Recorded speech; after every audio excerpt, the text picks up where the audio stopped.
Hello friends, welcome to technical education Hindi. आज के इस वीडियो में मैं आपको tube type tyre and tubeless tyre के बारे में बताने वाला हूं। तो इसको हम डिटेल में बताएंगे कि किस तरीके से tube type tyre and tubeless tyre एक दूसरे से अलग होते हैं, किन के अलग अलग एडवांटेजेस क्या होते हैं। तो आप इस वीडियो में पूरा देखें और साथ ही अगर आप हमारे चैनल पर पहली बार आए हैं तो प्लीज़ सब्सक्राइब करें। तो चलिए आज के इस वीडियो को स्टार्ट करते हैं। अगर हम बात करें tube type tyre and tubeless tyre की, तो वो कंस्ट्रक्शन के ब्याह पे बिल्कुल भी अलग होते हैं। ट्यूब टाइप टायर में ट्यूब यूज़ होता है, जबकि ट्यूबलेस टायर में कोई भी ट्यूब यूज़ नहीं होता। अब अगर हम देख रहे हैं यहाँ पे कंस्ट्रक्शन में, तो यहाँ पे हम बिल्कुल देख पा रहे हैं, यहाँ पे जो इनसाइड द ट्यूब दिख रहा है हमें, और फिर टायर है, फिर रिम है। जबकि ट्यूबलेस टायर में सिर्फ टायर होता है और रिम होता है।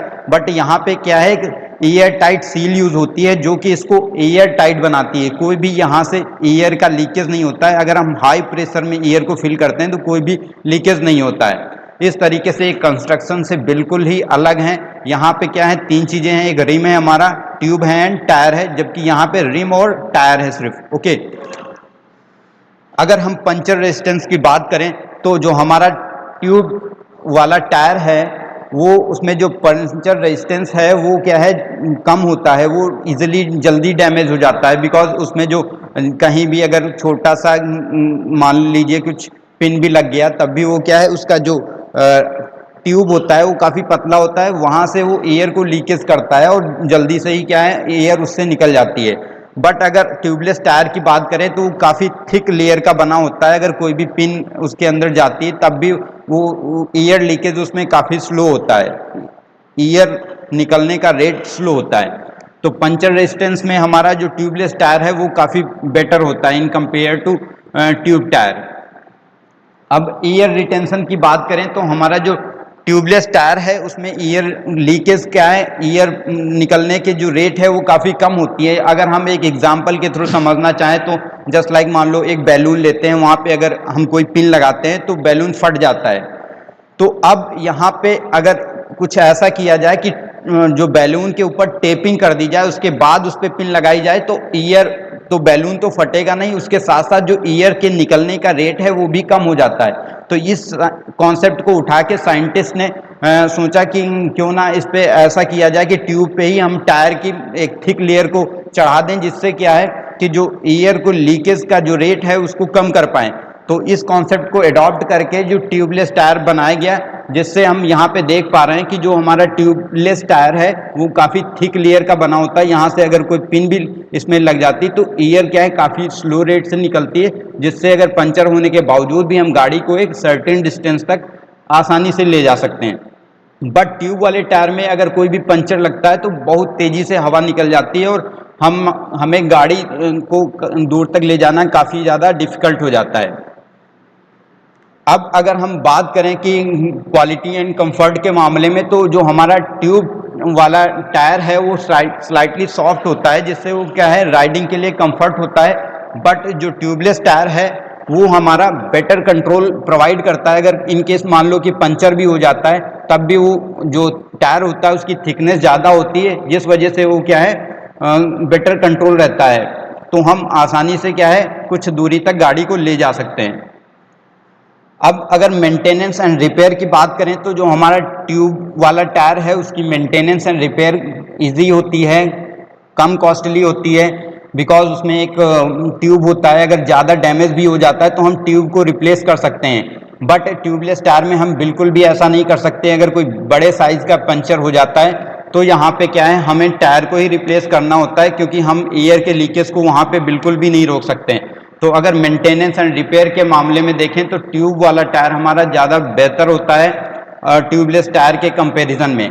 बट अगर कोई स्मॉल साइज का लीकेज होता है या स्मॉल साइज का पंचर होता है, तो इस मामले में जो हमारा ट्यूबलेस टायर है वो काफ़ी बेटर होता है, बिकॉज उसमें जो सीलेंट है वो ऑलरेडी पहले ही इसके अंदर पड़ा होता है, वो उसकी ग्रिप में फंस जाता है और उसको फिक्स कर देता है, जिससे जो भी हमारी लीकेज है उसको प्रिवेंट कर देता है। तो इस मामले में स्मॉल पंचर के मामले में जो हमारा ट्यूबलेस टायर है वो काफ़ी बेहतर होता है इन कंपेयर टू ट्यूब वाले टायर के। अगर हम वेट की बात करें तो हमारा जो ट्यूबलेस टायर है वो काफ़ी वेटेड होता है इन कंपेयर टू ट्यूब वाले टायर से, इसका वेट ज़्यादा होने की वजह से जो हमारा माइलेज है उस पर भी इम्पैक्ट पड़ता है। अगर मास ज़्यादा है किसी भी टायर का तो वो क्या है उसके माइलेज से डायरेक्टली रिलेटेड होता है। मास ज़्यादा है तो उसका माइलेज कम होगा। तो इस तरीके से अगर हम देखा जाए तो हमारा जो ट्यूब वाला टायर है वो ज़्यादा बेटर होता है in compare to tubeless tyre के। अगर परफॉर्मेंस की बात करें तो अगर हमारा जो ट्यूब वाला टायर है वो कांस्टेंट परफॉर्मेंस देता है अपनी लाइफ स्पैन के दौरान, बट जो हमारा ट्यूबलेस टायर है वो क्या है इम्प्रूव्ड परफॉर्मेंस देता है, बिकॉज इसमें जो रोलिंग रेजिस्टेंस है कम होता है। अब रोलिंग रेजिस्टेंस की बात आती है तो मैं आपको बता दूं जो रोलिंग रेजिस्टेंस क्या होता है कि जो हमारी रोड है और जो हमारी टायर या व्हील है उनके बीच में जो रेजिस्टेंस काम करता है उसको हम रोलिंग रेजिस्टेंस करते हैं। ट्यूब वाले टायर में क्या होता है कि ट्यूब होता है और टायर होता है, तो इस वजह से उनके बीच में क्या है रिलेटिव मोशन भी होता है, जिसके वजह से फ्रिक्शन के वजह से हमारा रोलिंग रेजिस्टेंस ज़्यादा होता है इन ट्यूब वाले टायर में, जबकि ट्यूबलेस टायर में रोलिंग रेजिस्टेंस कम होता है।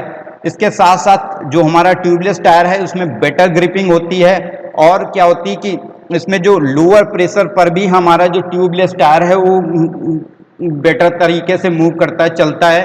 अगर हमारा ट्यूब वाले टायर में प्रेशर ड्रॉप होता है तो ट्यूब एंड टायर के बीच में क्या है फ्रिक्शन बढ़ जाता है, जिससे टेम्परेचर भी बढ़ता है, जिसके वजह से जो हमारी दो भी ट्यूब एंड टायर हैं उनकी लाइफ भी कम हो जाती है। तो इस अगर परफॉर्मेंस की बात करें तो ओवरऑल हमारा जो ट्यूबलेस टायर है वो बेहतर होता है इन कंपेयर टू ट्यूब वाले टायर से। अब अगर हम ओवरऑल कंक्लूजन की बात करें तो हम ये पाते हैं कि जो हमारा ट्यूबलेस टायर है वो रोलिंग रेजिस्टेंस उसका कम होता है, उसके साथ साथ जो उनके बीच में फ्रिक्शन होता है वो भी एकदम ना के बराबर होता है।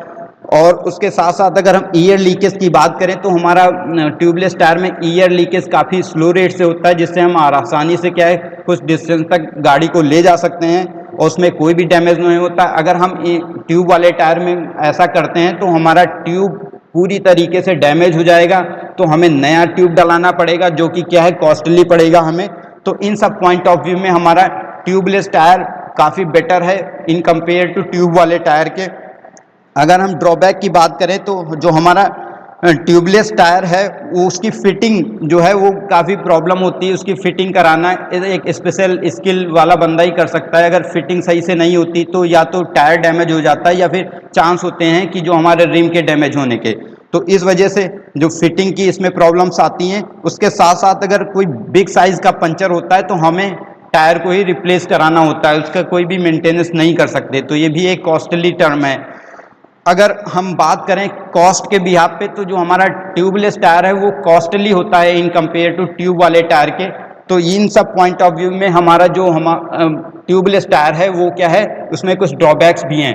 तो आज के इस वीडियो में हमने ऑलमोस्ट कई सारे पॉइंट कवर करने की कोशिश करी related to tube tyre and tubeless tyre. अगर आपको ये वीडियो अच्छा लगा हो तो please like share and subscribe करें।